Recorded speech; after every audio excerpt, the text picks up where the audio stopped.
Healthcare.gov. Was it designed to fail? How bad is it? What are the solutions?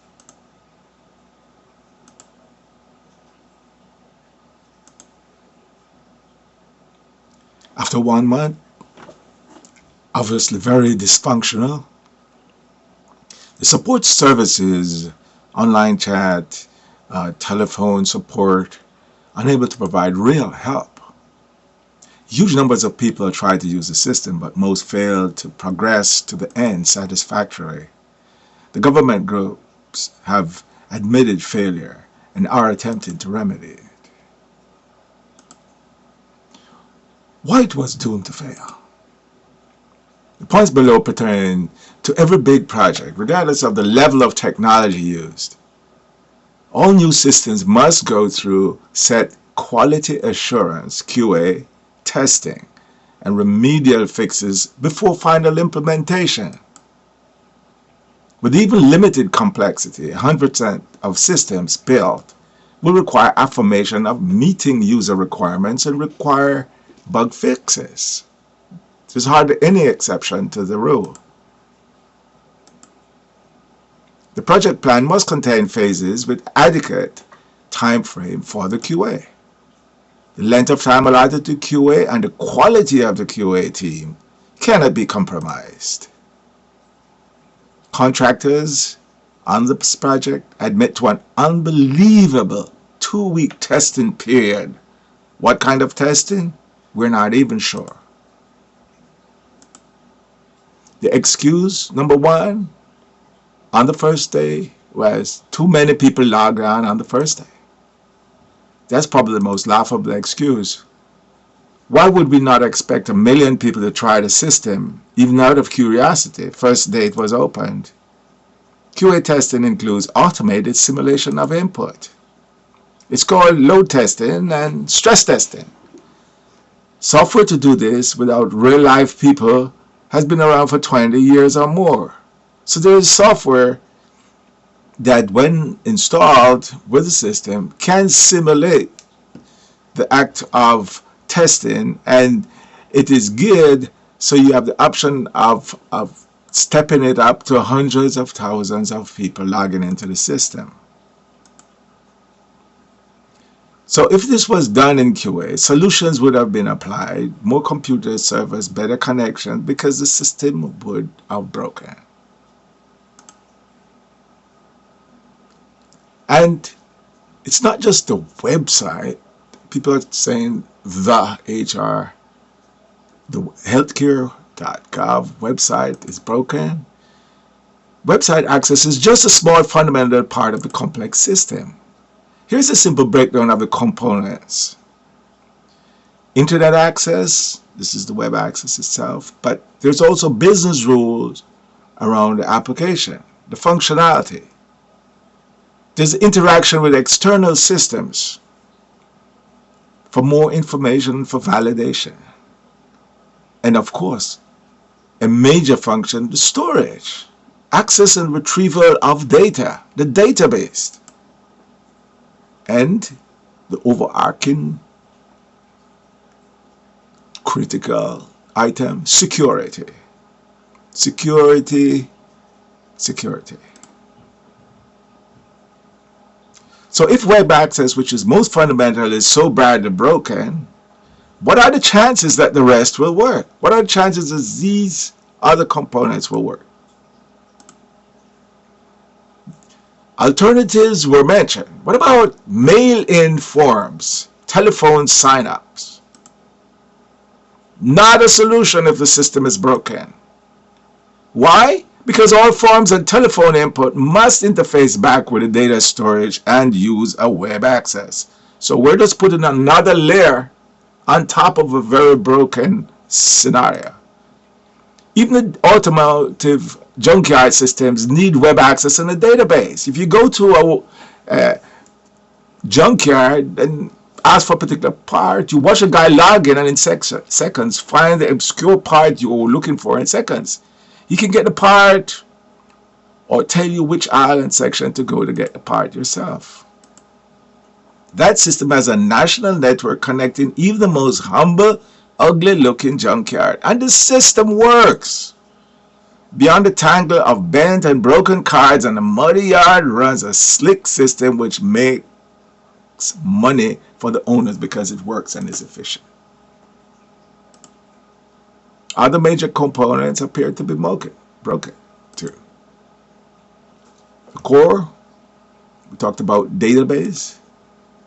We have seen many instances where the data put in was lost and required re-entry. Long wait times, symptomatic of database issues. The business system rules around the application, scores of incredible bad logic, and silly error messages. Unknown errors popping up. Interaction with external systems, that is like the IRS, Experian, etc., for info and validation. They were designed for real-time interaction. Not a good idea. There were lots of pops up with failure messages, please try again later, and a crash on a blank screen. This is bad, but maybe worse. Look at the security concerns. The data storage contains a massive amount of data, sensitive personal information, identifying information like your SSN, driver's license, birth date, address, etc. Connecting links are obviously broken and may be insecure. So the system may have serious security holes and could be a hacker's dream come true. Can the system be fixed?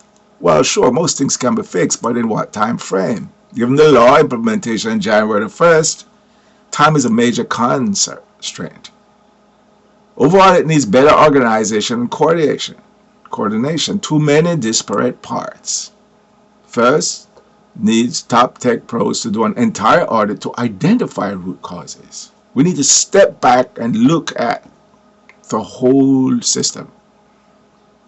And it may need a massive overhaul. Most technical people are saying this. And a real QA, as we stated, is a critical phase of the project. Major constraint also, fixing a system which is live, in production. Making the fix is like trying to fix a leaking boat in the middle of the ocean. Need to head to dry dock. A little bit more about QA testing. Why is it the most critical transition phase? It ensures system work before go live. It reaffirms that the business requirements are properly interpreted and applied. And here's a little chart. Here we go.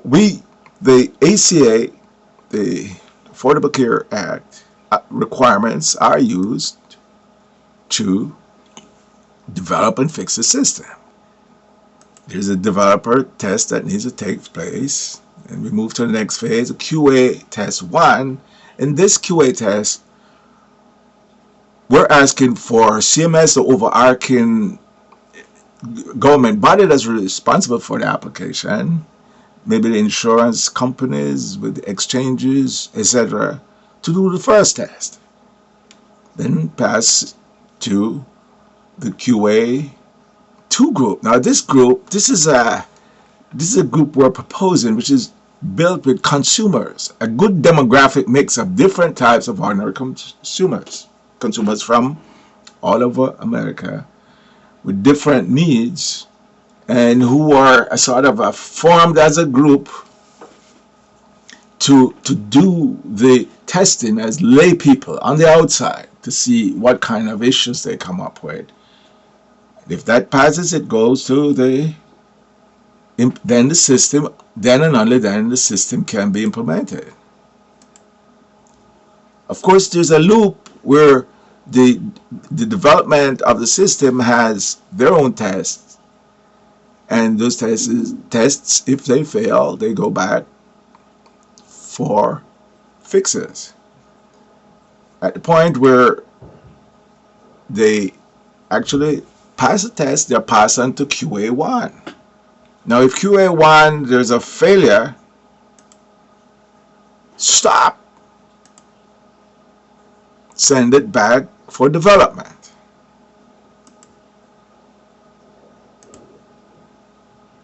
QA2 fails, stop. send it back to QA1 to review what the consumer group found, for those guys to probably do some more testing and look at the business rules. And again, if there is a failure, confirmed, it is going to be returned to the development group for a fix of the system. So this loop can go on, and we don't go further until we get a sign off for a pass. That sign off for a pass again goes through the QA test for the consumers, and we keep doing this loop until we achieve a pass scenario. Then and only then the system is ready to be implemented. It was said that the testing for the system was done in 2 weeks. A few recommendations. Set up live access to the data for the support groups. In other words, when someone calls in, that support group can actually access real data, that they can give you an exact status on the application. In the past, it has been almost impossible to find out at what stage of the processing your application was. They just did not know, and they did not have the tools to access the information.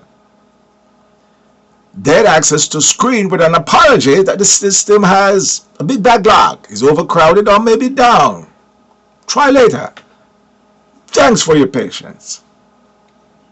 Set up the QA to consumer testing group, as we talked about, from all over the USA, with a comprehensive set of test cases to navigate and enter data to troubleshoot the system. The QA2 team reports back the findings real time to the QA1 team. The QA1 team analyzes the feedback and sends change requests to the development team.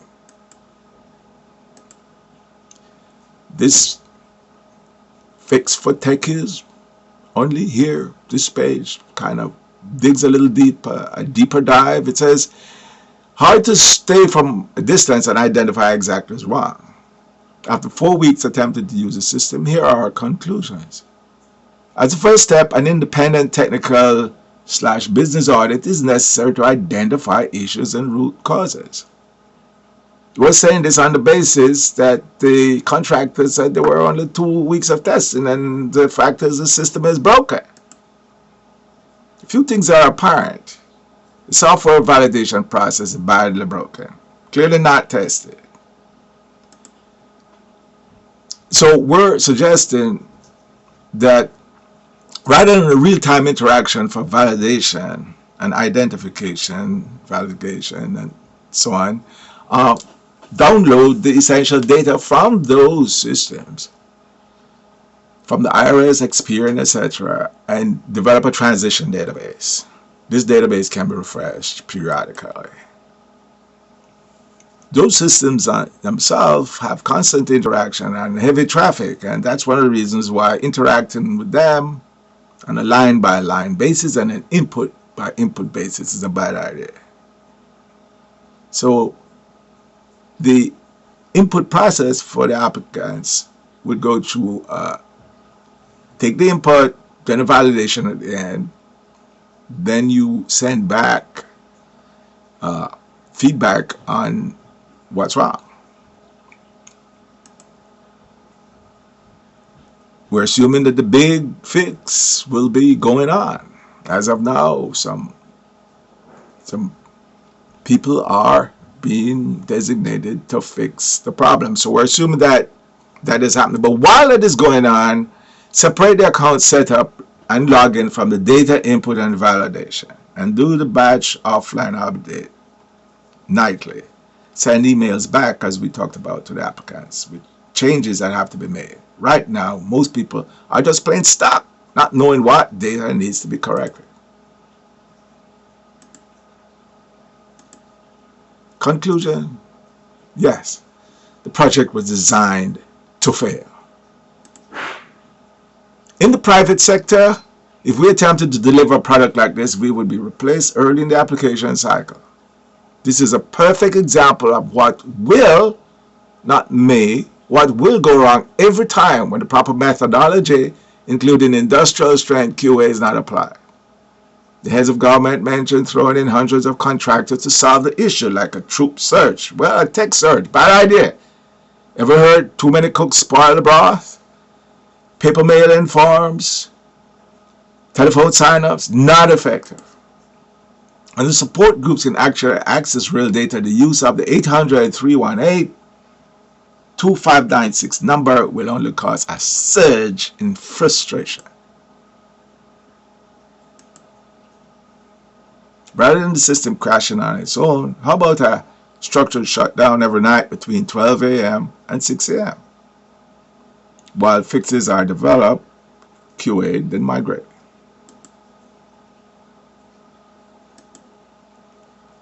We hope that this will help provide some of our perspective on what went wrong and how the methodology should have been changed, and perhaps some kind of pointer to how it can be fixed. Thank you so much.